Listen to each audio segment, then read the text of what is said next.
Saya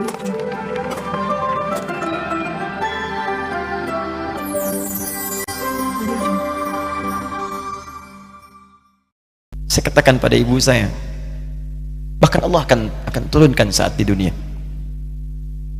Ayah saya meninggal saat saya masuk pesantren, dan baiknya saya rasakan luar biasa. Beliau mengajar di musalla kecil dulu, sekarang jadi masjid. Itu saya selalu di bawah. Beliau mengajar, saya tidur. Sekarang gantian, saya mengajar, beliau tidur. Dan kadang dipangku, gendong sampai pulang. Saya pernah sengaja pura-pura tidur untuk ingin tahu apa yang dikerjakan ayah saya di jalan. Jaga betul supaya nggak bangun. Begitu saya disimpan di kasur dan bangun, diajak bercanda. Saya mau masuk pesantren, beliau nggak sempat ngantar. Saya bertemu, beliau menangis, peluk saya, minta maaf, nggak bisa ngantar ke pesantren. Saya belum mengerti apapun saat itu. Saya bertekad, insya Allah saya belajar dengan sungguh-sungguh. Sepekan, 2 pekan saya dapat panggilan pulang. Saya tanya pada kakak saya yang ikut, sekarang ada di sini, di mana ayah? Beliau nggak jawab. Sampai di Bandung, paman saya, beliau sekarang Sekom MUI Jawa Barat, langsung menyampaikan, nampaknya nggak akan terkejar sampai sana, mungkin sudah dimakamkan. Saya ngerti, paham saat itu bahwa beliau telah wafat. Maka saya pulang. Maghrib saya sampai, saya dapati ibu di ruangan tengah. Saya datangi, saya menahan tangis, tidak menangis sedikit pun, untuk membahagiakan ibu saya. Saya datang, saya peluk, saya temani tidurnya.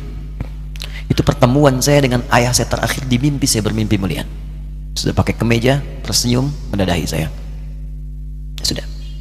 Besoknya saya cari ke kamar, ternyata Allahu Akbar, apa yang selama ini saya pelajari di pesantren, kitabnya sudah ada di kamar semua, sudah disiapkan. Saya menangis saat itu. Saya bawa mushaf. Jadi bapak saya, ayah saya, itu bajunya pun saat wafat dibagikan kepada sahabat-sahabatnya. Bajunya, kitab-kitab ini dibagikan. Ibu saya menunjukkan kemudian ada jam yang nanti nak pakai. Saya bilang, simpanlah. Saya bawa mushaf.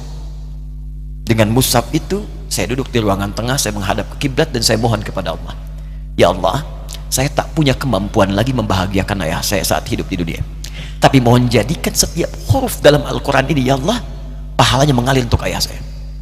Begitu saya bacakan saat itu, tak bisa saya berhenti, dan tiba-tiba langsung masuk ayatnya, artinya, posisinya, nomornya, gak pernah berhenti, masuk. Saya bertekad ingin berbuat baik. Puncaknya saya sekolah. Ibu, ya Allah, saya ingin berbakti pada ibunda saya. Anda tahu apa yang terjadi? Demi Allah saya katakan, ketika Anda bersabar, ibu saya, Bu, Pak, itu krisis 97A. Waktu krisis saya masuk pesantren, saya diberikan sempurna bekal seperti anak-anak lain. Rupanya ibu saya sudah tanya kepada santi-santi, orang tuanya, berapa bekal Anda kasihkan? Dikasih yang paling tinggi itu dikasihkan pada kami tiap bulan. Saya terima.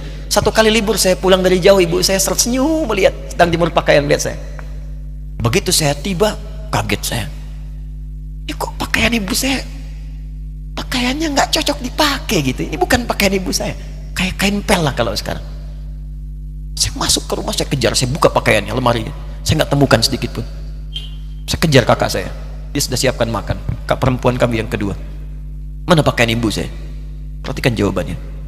Dia menangis saat itu. Dia bilang, mama itu telah menjual semua perhiasan dan pakaiannya untuk pendidikan kamu. Jual. Untuk kita, katanya. Jual. Dan bertahan dengan 150.000 per bulan saat krisis. Jadi rupanya ibu saya itu makan nasi sehari cuma sekali. Beliau mengajar. Di berangkat sekolah itu cuma makan pisang, minum kopi, makan nasinya malam. Saya bilang, ya Allah, saya akan ganti baju ibu saya dengan kain ihram dan saya ganting tangannya di Masjidil Haram. Atau apa yang terjadi? Begitu saya kuliah di Libya, alhamdulillah, saya berangkat, saya Saya mulai mengajar, saya serius belajar. Saat itu kemudian Allah mulai berikan jalan. Saya ingin sungguh-sungguh. Malam saya bangun, saya sholat, saya belajar, saya menghafal Quran, saya belajar riwayat Quran. Sampai puncaknya tiba. Saya ditugaskan pemerintah Indonesia saat itu untuk jadi petugas haji di Mekah. Saya telepon ibu saya. Saya bilang, Ma, saya insya Allah akan haji 2010. Saya telepon Februari saat itu. Saya dengar suara, terbayang wajahnya indah, senyuman, bahagia. Alhamdulillah, nak. Kapan berangkat? Tahun ini insya Allah. Saya bilang, dan saya tidak akan pernah berangkat kecuali mama pun akan berangkat. Terdengar nada pesimis tapi senyum. Dari mana katanya? Allah akan kasih, saya bilang. Saya sedang bekerja berusaha karena Allah, mustahil Allah akan sia-siakan kita. Berapa butuhnya? Porsinya 25 juta. Kapan harus ada? Bulan Juni. Ya, jadi dari Februari ke Juni itu. Ya, Juli bukan Juni, Juli. Ya, jadi saya masih ingat bulan 7 5 bulan itu. Saya ibu, Pak, nabung saya. Saya beli tabungan, saya niatkan untuk ibu saya haji. Bulan Juli masih setor 25 juta. Jadi semua tabungan masukin situ. Ada yang ngajar ngasih, masukin situ, masukin semua. Tepat sepekan sebelum itu kemudian didaftarkan, saya buka tabungan. Allahu Akbar, karunia Allah luar biasa. Tadi butuh berapa? 25 juta. Begitu dibuka, Masya Allah, 1 juta. Karena beasiswa nggak banyak, 1 juta. Tapi 3 hari sebelum daftar, entah dari mana ibu-ibu pengajian di KBRI datang, Ustadz, ibu katanya mau haji juga ya, Ustadz mau haji ya, ibu ikut ya, sudah nggak usah dipikirin, nanti kami yang pikirkan semuanya. Tiba-tiba dikirim, bayar porsinya di sana, dapat koper paling besar. Bayangkan, tadinya kopernya belum datang, telepon lagi, nak koper belum datang katanya. Saya bilang, Ma, tenang aja, apa hajinya nggak jelas ini? Tidak jelas, saya bilang, insya Allah ya. Nah, cuman beritanya berbeda. Begitu saya telepon lagi, Ma, gimana bisa? Nah, telah keluar pengumumannya. Kapan, mah? 2013.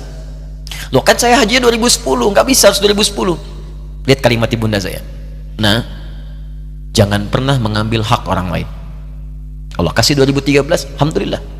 Saya bilang, Ma, kita tidak harus mengambil hak orang lain, tapi kita meminta kepada Allah yang memanggil kita. Boleh jadi Allah akan berikan tambahan kuota pada tahun ini. Doa lagi, minta, datang ke masjid. Tiba-tiba ada sidang Oki di Istanbul saat itu, keputusan 1.000. Setiap ada 1.000 muslim, 1 kuotanya. Saat itu Indonesia dapat tambahan 22.000, termasuk ibu saya ada di situ. Ya, acara malam Al-Qadar 27 Ramadan, malam masih ingat betul, saya jadi MC dengan rektor pada saat itu. Saya nggak pernah bawa handphone, tiba-tiba handphone itu saya bawa, berbunyi kemudian telepon itu.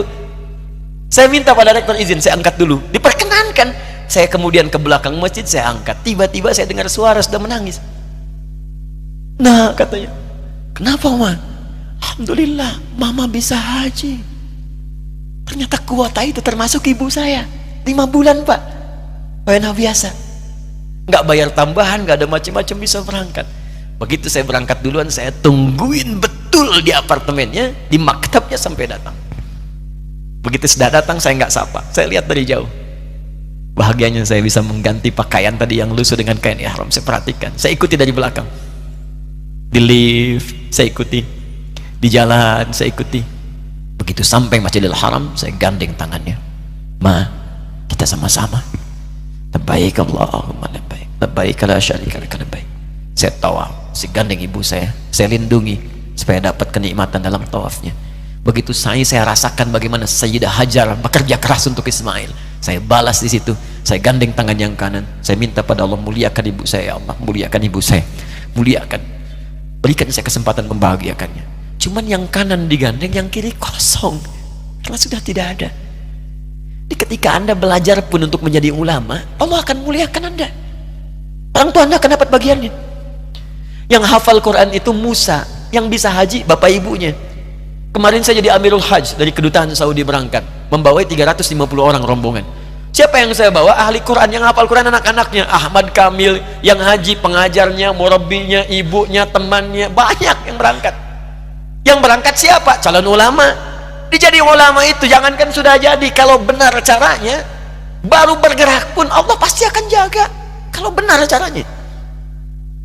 Di satu pertanyaan tadi, pilih mana orang soleh atau ulama, jangan pisahkan, karena jadi ulama itu adalah tingkat tertinggi bagian dari orang soleh.